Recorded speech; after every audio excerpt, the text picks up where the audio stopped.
เจ้าหน้าที่วิสาสะเพาะกรมตำรวจสกัดกั้นและต้านการฆ่ามนุษย์กรมใหญ่ตำรวจกระทรวงป้องกันความสงบได้มางกลุ่มที่หับจ้างในการถือผ้าหรือว่าอุ้มบุญ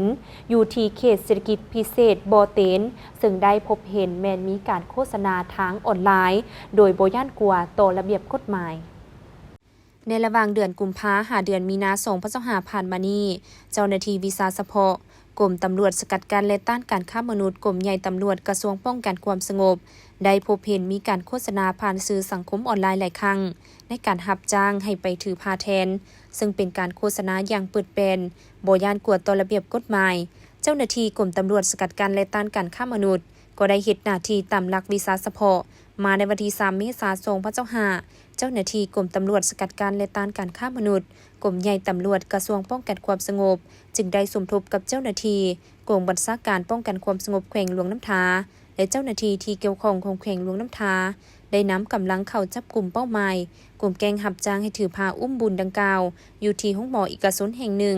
สามารถจับกลุ่มได้ทั้งหมด26 คนในนี้เป็นคนสัญชาติลาว21 คนสัญชาติจีน3 คนและสัญชาติเมียนมา2 คน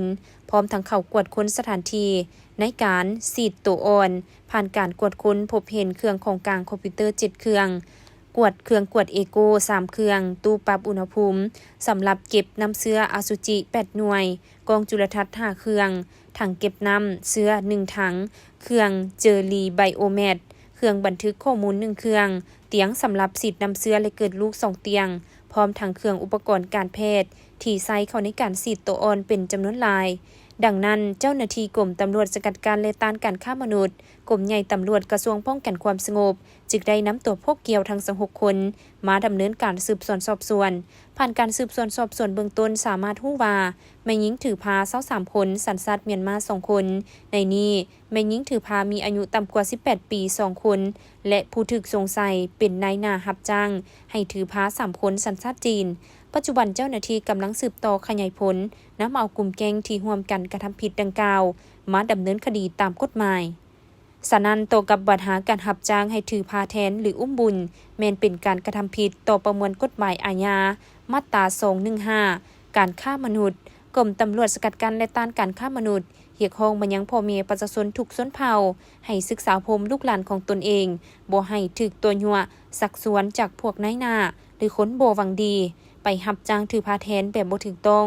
ถ้าพบเห็นหรือสงสัยว่าเป็นการฆ่ามนุษย์ในกรณีให้ถือผ้าแทนให้แจ้งข้อมูลหาเจ้าหน้าที่บอนที่ใกล้ที่สุดหรือแจ้งหาเบอร์สายด่วนกรมตำรวจสกัดกั้นและต้านการฆ่ามนุษย์1300หรือเบอร์ WhatsApp 020 2288 1300